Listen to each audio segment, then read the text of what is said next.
Hello everyone. First of all, it's been an honor to be part of this conference. It's been really interesting, and I'll be talking about um, a work that I've been doing recently, and as the title suggests, it's about two galaxies. But actually, it's a bit of a misnomer now, given that I had to change this presentation a bit, given the time restriction. So it's more of a tale of two galaxy populations, and within a galaxy group. And this is the main paper that I'll be referring to is my supervisor Manuel Daddy's work in 2021, as well as quick mention of my first paper in PhD and also another one that we have submitted recently to APJ, and another one that we are preparing. So without further ado, I'll introduce the basic science behind it. So so this is our current understanding in a very simplistic way of how galaxies evolved to form the local elliptical galaxies. And this was, I think, talked about this bit in Redshift below 2 yesterday in quite a great detail. Very interesting talks. What I'll be talking about rather is this bit where you have Redshift 2 very compact quiescent galaxies, and it's mainly expected that the progenitors of that are dusty south-forming galaxies, also known as SMGs, the submillimetre galaxies. And there have been a lot of studies at high redshifts trying to trace this evolution. But what I'm interested in mainly is to see if this evolution is affected by simply the presence of these galaxies within dense environments. And because the other studies are mainly on field galaxies. Now, for that, I have used high resolution multi-wavelength data sets, and also the fact that it'll be a bonus if we have additional tracers of the dense environment, and we have all of that in this group RO1001, which could probably feature as a core of a rather massive protocluster, but we have no information about that. The only information we have about this structure is that it has a dark matter halo mass of 610 to the power 13, and then it was detected as a 12 sigma over density of radio sources, and it spectroscopically we have confirmed that there are three SMGs that are members of this galaxy group, as well as one quiescent galaxy that is photometrically confirmed. Unfortunately, we cannot have spectroscopic information of that, details of which I'll go into, but the basic idea is that it's pretty time intensive to acquire robust spectroscopic information of such an object.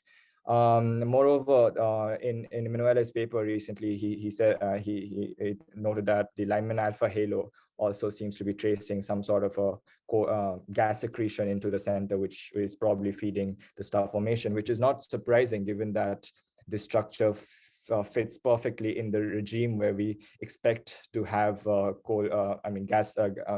gas accretion within a hot halo that is emitting an X-ray. One last point and to introduce our 1001 is that we also have X-ray detection of this object, however, at about 4 sigma.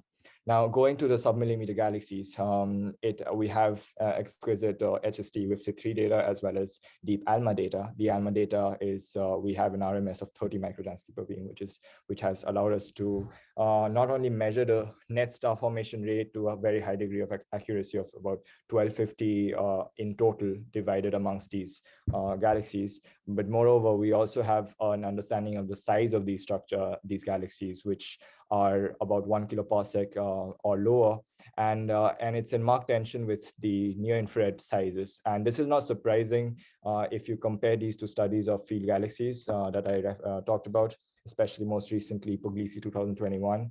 And so at least in terms of the SMGs, we don't really see much of a difference up until now with the field galaxies.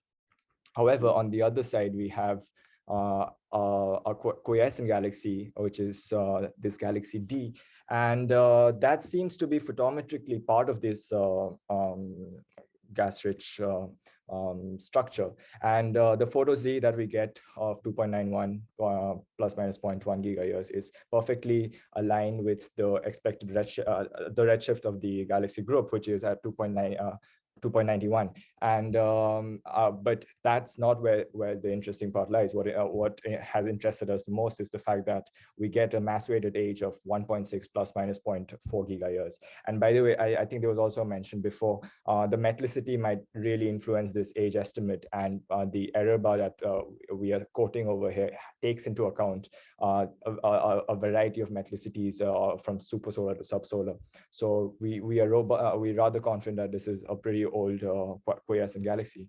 However, it would be interesting to see if there are more quiescent galaxies in this galaxy group, and we have some candidates of quiescent galaxies, especially that we can cross-check with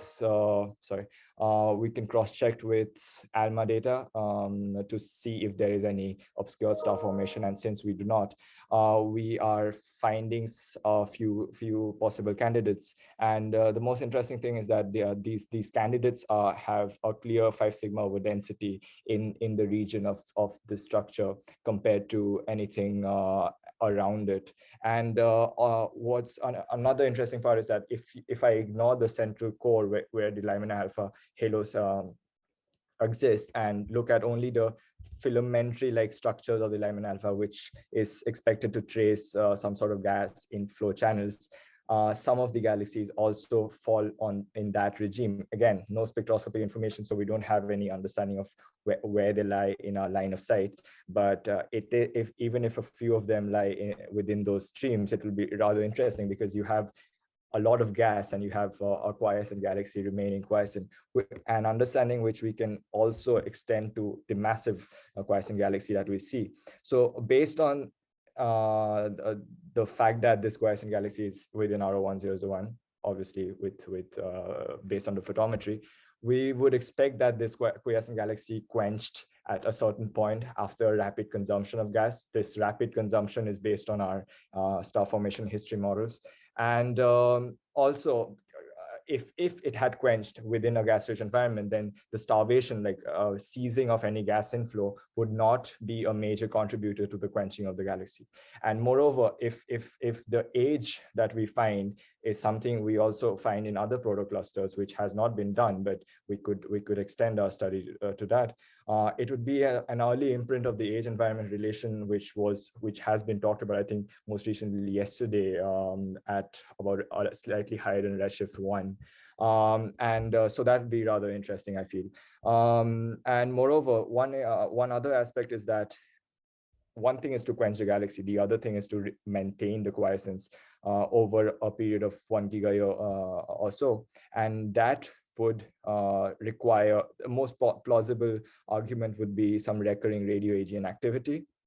Which is not surprising. Again, some works have suggested that these such massive galaxies would host a radio-AGN activity, which prohibits gas from cooling down and forming stars.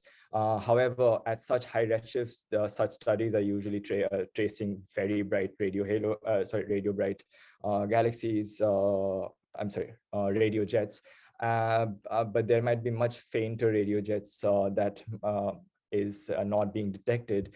An example of which could be the redshift 2 galaxy, which Rose in the previous talk was supposed to talk about, which we presented as faint radio jets that we see in CLJ 1449 at redshift 2. So I guess I'll leave it to her to explain any part of this. But the basic point is that given that we have existence of coexistence of 2 galaxy populations, what it means is that it could either be a different phase of evolution. The SMGs are basically at an earlier phase, and you have the quiescent galaxy, which is at a later phase, and everything's evolving in a pretty accelerated rate. Or you have a completely different evolution trajectory where the quiescent galaxy had evolved and quenched in an outer region, and then it entered the central halo. So it's not very clear exactly what it is, but it does raise quite a few questions. And finally, another thing that has been baffling us is that in the ALMA data, after we subtract the submillimeter galaxies in UV space, we also see quite a bit of residual emission, which might be of dust. Again, we just have speculations regarding the origin of this, but one thing is for certain, that this contains a lot of flux. It's actually 15 to 20% of the total flux from the SMGs themselves. And moreover, if this is intergalactic dust, it could mean that this provides an additional mode of gas cooling in the circumgalactic medium, which is talked about a bit in I think a 2004 Giard paper, but it's not very common to talk about this, especially because dust does not remain in the environment for too long. Thank you.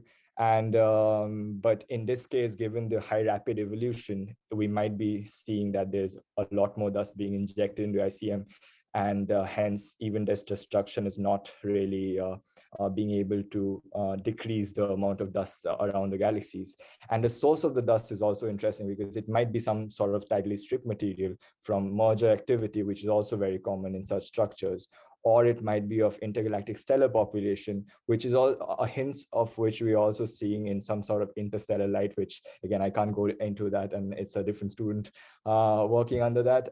But so the possibilities are a lot. So as a summary slide, I'll leave you with this image of the HS team and as well as the Lyman alpha contours and the red galaxies, as well as the dust emission that we are seeing at different imaged in different resolution. And I'm open to questions.